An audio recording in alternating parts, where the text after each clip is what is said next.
Hello, hello, this is Puddle. Welcome back. Today we're going to be talking about the weirdest thing that we've ever found. If that's interesting to you and you're new and you want to follow along for more videos and projects, like, sub, bell. I'm collabing today with Jim Force. Go ahead and say hi. Hello, Puddle. Thank you for having me on. It's me, Jim Gisriel. And I have a story about how I found a sword on the subway. It was about the mid-2000s. I was living in Brooklyn around the Bushwick area. It was nighttime, like a Saturday, and we were going to a party. I was with my girlfriend, who is now my wife, my friend Ian, who you know, the one from Knock Force and OKKO and stuff. And we go to the train. It was an above-ground train. We're waiting when we noticed sitting there was a sword. Like, you know, in its sword case or whatever, but it's like just like sort of sitting there next to the wall. At first I thought it was like a toy sword. We were just kind of surprised. Like, what's a sword doing here on the subway, you know?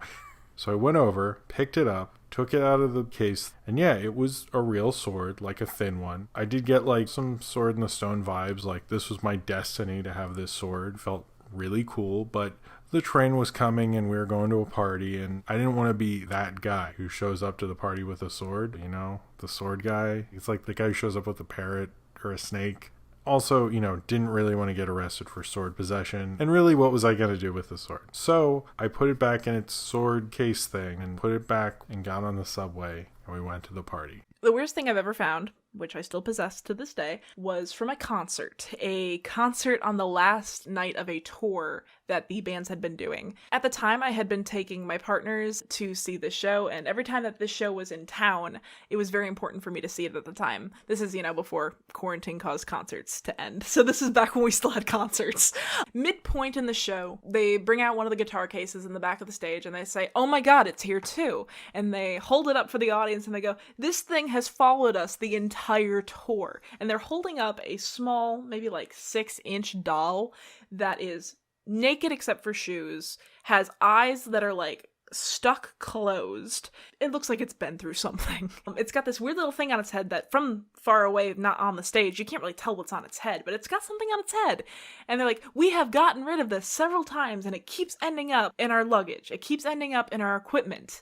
I swear this thing is cursed." And they laugh about it and they throw it back into the guitar case and they play the show. And at the end of the show, they reach in the guitar case, they pick it up, and they throw it into the crowd.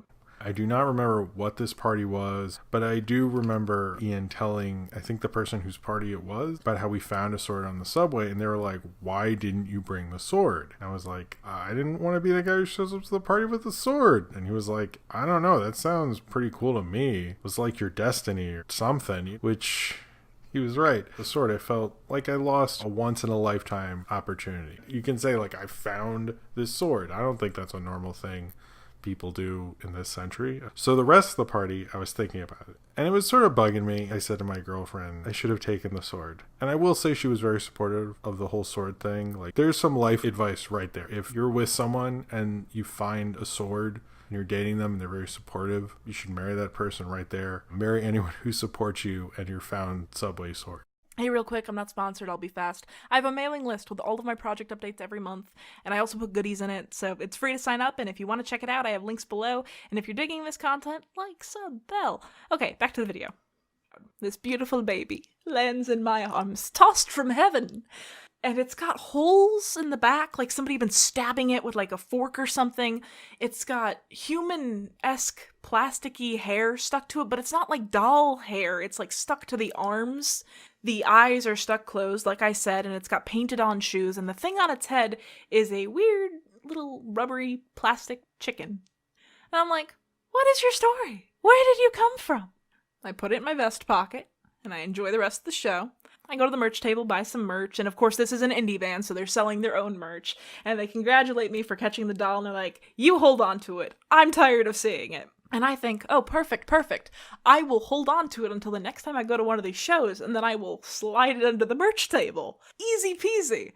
Haven't been able to go to another concert because money and time and life, and now quarantine. So we have fun at the parties, and we were all leaving, and I proclaimed, if that sword's there when we get back, I'm going to take it. And Ian was like, I think you missed your chance, but if it's there. So we get on the subway, and the whole way back, I'm thinking about this sword. Like, it is my destiny. We get out of the subway, and we're on the other side side because that's how trains work. And the train leaves and I see it on the other platform. And I run down the stairs, go up the stairs to the other side to the other platform, continuity. And I ran to the sword, and I grabbed it, held it in the air for dramatic effect. And this whole time on the other platform, there's this guy there who saw me run up the subway. And then as I'm running back, he sees me with the sword and I go, oh, sorry, forgot my sword. Which I don't know if that meant anything to him, but I thought it was cool. He probably didn't even hear me. So I'm still stuck with this doll, which I want to be respectful because I'm a little superstitious. I feel like if a doll could be cursed, it would be this doll. And I want to be nice because I don't want to make an enemy. And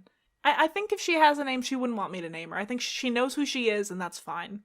This doll has, over the years of me having it, developed more holes on the back. Mysteriously, it has been sitting in the garage. There's no reason for it to have developed anything. The hair on the arms has since then disappeared, and the chicken on its head seemed to be glued on when we first got it. Maybe the heat in the garage melted that glue, because now we can take the chicken off. And there's more holes under the chicken. I put the chicken hat back on because clearly, she likes the chicken. I don't know. I don't want to take that from her. It's the only thing that she has. Her chicken and her painted on shoes.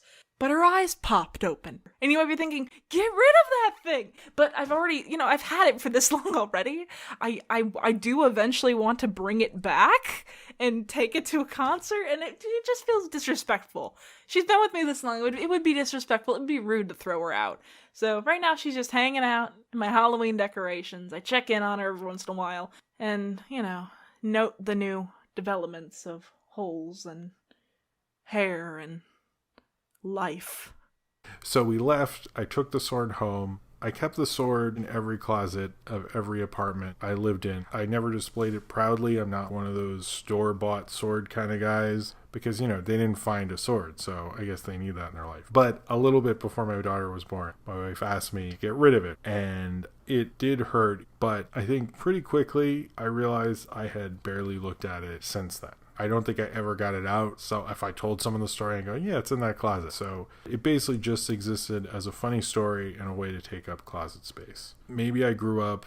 Maybe my destiny was that this sword gets thrown out like 10 years later. And you know what? That was a pretty cool time. Thank you for letting me come on. Check out my channel if you would like. I review movies and talk about animation and everything. But thank you, Puddle, for having me on. You have a great channel, and it's cool to be a part of it and finally use this Subway Sword story for something. Anyway, have a good day, and thank you for listening. Hey, if you like this video and you haven't subscribed yet, please do so, and check out my other vids. Maybe my sleep paralysis one, or maybe just check out my comic tips. Thank you for listening, take care, and I'll see you next week.